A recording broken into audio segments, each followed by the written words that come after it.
So that's how Lewis defines time travel. Divergences between personal time and external time. The classic objection to backwards time travel is usually referred to as the grandfather paradox. And a big part of Lewis's paper is designed to diffuse the argument that time travel must generate logically contradictory outcomes. Now, I stress that Lewis is only defending the logical possibility of time travel. All Lewis's paper aims to show is that it's logically possible for someone to travel in time. Lewis isn't saying that time travel is physically possible, still less is he saying that time travel actually occurs and time travellers walk among us. So the aim of the game is to defend the claim that it's logically possible to travel in time, or to put it another way, that some backward time journeys can be described without falling into contradiction. Well, why might someone think that a backward time journey is logically problematic? Well, the classic argument appeals to grandfather paradoxes, and it goes something like this. If it was possible to travel in time, it would be possible to create contradictions. It's not possible to create contradictions, therefore it's not possible to travel backwards in time. Now, Lewis accepts some of that argument. He accepts that it's not possible to create a contradiction. Any real state of affairs, any real world had better be consistent. The world had better be logically possible. Or to put it another way, to establish that something's logically impossible is to establish that it just cannot possibly occur. So Lewis does accept that contradictions can't occur, but where he differs from the proponents of the grandfather paradox argument is that he thinks that backward time travel needn't necessarily involve the ability to generate paradoxes. Interpreted properly, backward time travel can be internally consistent. Well, why are they called grandfather paradoxes? Well, the standard example, popular from innumerable science fiction stories and films, imagines a traveller going back in time and removing an essential cause of her or his existence. The standard example imagines that the traveller goes back in time and eliminates a grandparent, typically a grandfather, before grandfather has had a chance to father any children. So if you could travel back in time and eliminate your grandfather before grandfather had achieved parenthood, you would remove one of your parents from existence. If you remove one of your parents from existence, you presumably remove yourself. So if your mission succeeds, your grandfather doesn't exist, one of your parents don't exist, and you don't exist. But if you don't exist, how do you travel back to carry out your mission in the first place? The mission seems to succeed only if and only if it doesn't succeed, which seems to issue in a glaring logical contradiction. So the problem is that if you could travel back in time and eliminate the causes of your own existence, you could make yourself both exist and not exist at the same time, which is surely logically impossible. Now, as I say, Lewis thinks that logical contradictions can't occur. Where he thinks the grandfather paradox argument goes wrong is in assuming that time travel necessarily generates the ability to enact logical contradictions. I don't have a problem with either of my grandfathers, so for the sake of argument, I'll assume that my mission is to assassinate someone I do have a problem with, namely Adolf Hitler.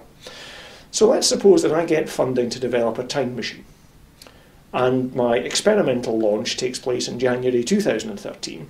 I've done my homework, and I decide that the best place to strike at Hitler is in late 1908, during the so-called Hunger Years, when Hitler was trying to eke out a living as an artist in Vienna.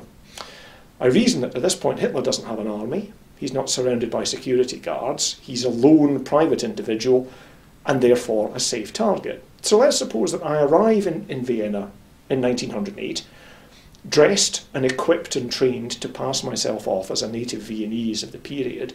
I get Hitler in my sights, I try to pull the trigger, and what happens?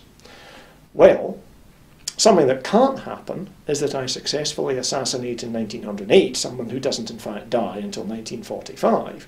Assuming that death is a one-shot operation, one and the same person cannot die in 1908 and die in 1945.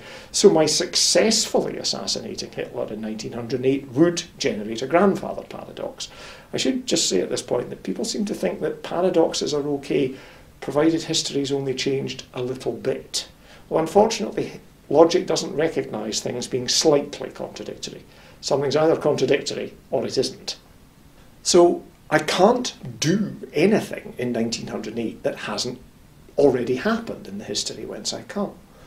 So if I get Hitler in my sights in 1908, there seems a guarantee of failure. But that failure might take any one of a number of forms. My gun could jam. I could sneeze. Hitler could duck to tie up his shoelaces. I could be run over by a tram. Or I could successfully shoot down somebody I believe is Hitler, only to discover I've shot the wrong person. Now, all of those outcomes are perfectly consistent with Hitler surviving until 1945. So my mere presence in the past is not necessarily contradictory. So certain outcomes are compatible with Hitler surviving until 1945. So my actions in the past seem to be restricted, but that's not the same as saying that they're impossible. One thing to bear in mind is that in Lewis's analysis, each moment, each time happens only once.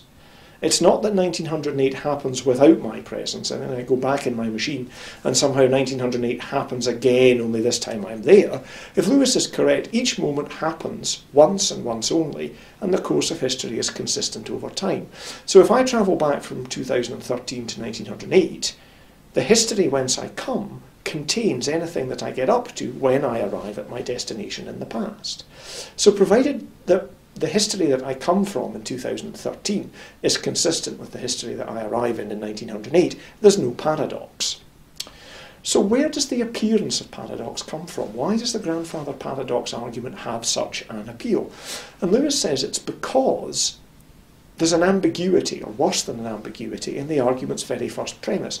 If it was possible to travel backward in time, it would be possible to generate paradoxes. Well, what does possible mean? Lewis says that to answer this question properly, we need the notion of something being compossible. Now, compossibility means possible relative to a set of facts or certain states of affairs. Here's an example, adapted from Lewis. Is it possible for me to speak Gaelic? Well, in one sense it is. I can speak one language at least. I can master some basic syntax. I've got a few words at my disposal. I've got a larynx that functions. So in a sense, yes, I should be able to speak Gaelic, but don't ask me to recite any of Scotland's rich history of Gaelic poetry, because as it happens, I've never learned Gaelic. My education just hasn't stretched to picking up the words, the syntax and the grammar. So in one sense, it's possible for me to speak Gaelic relative to one set of facts. It's compossible with one set of states of affairs. But relative to another set of facts, a bigger, a more inclusive set, it's not possible. But there's no paradox here, because the set of facts according to which it's possible that I could speak Gaelic are not the same set of facts as the set of facts which mean that it's impossible for me to speak Gaelic. Apply this to time travel cases. Is it possible for me to assassinate Hitler in 1908? Well, relative to one set of facts, it is possible. I mean, let's suppose that my gun is in good order, my eye is keen, I'm well trained. This is perhaps the least plausible business of the whole scenario, but let's just suppose that my training and my eyesight are up to the job. Let's suppose that Hitler isn't wearing a Kevlar vest or any kind of armour. Well, relative to facts like that, then yes, my mission succeeding is possible. It's compossible with those facts. But the success of my mission is not compossible with a more inclusive set of facts, particularly not relative to the fact that in 1945 Hitler is still alive. So what's compossible relative to some facts about 1908 is not possible relative to a more inclusive set of facts. But there's no paradox here, because it's a feature of possibility and compossibility that what's possible relative to one set of facts may not be possible relative to another set of facts. So, Lewis says, backward time travel can be logically consistent, provided you bear in mind that what's possible relative to one set of facts may not be possible relative to another set of facts.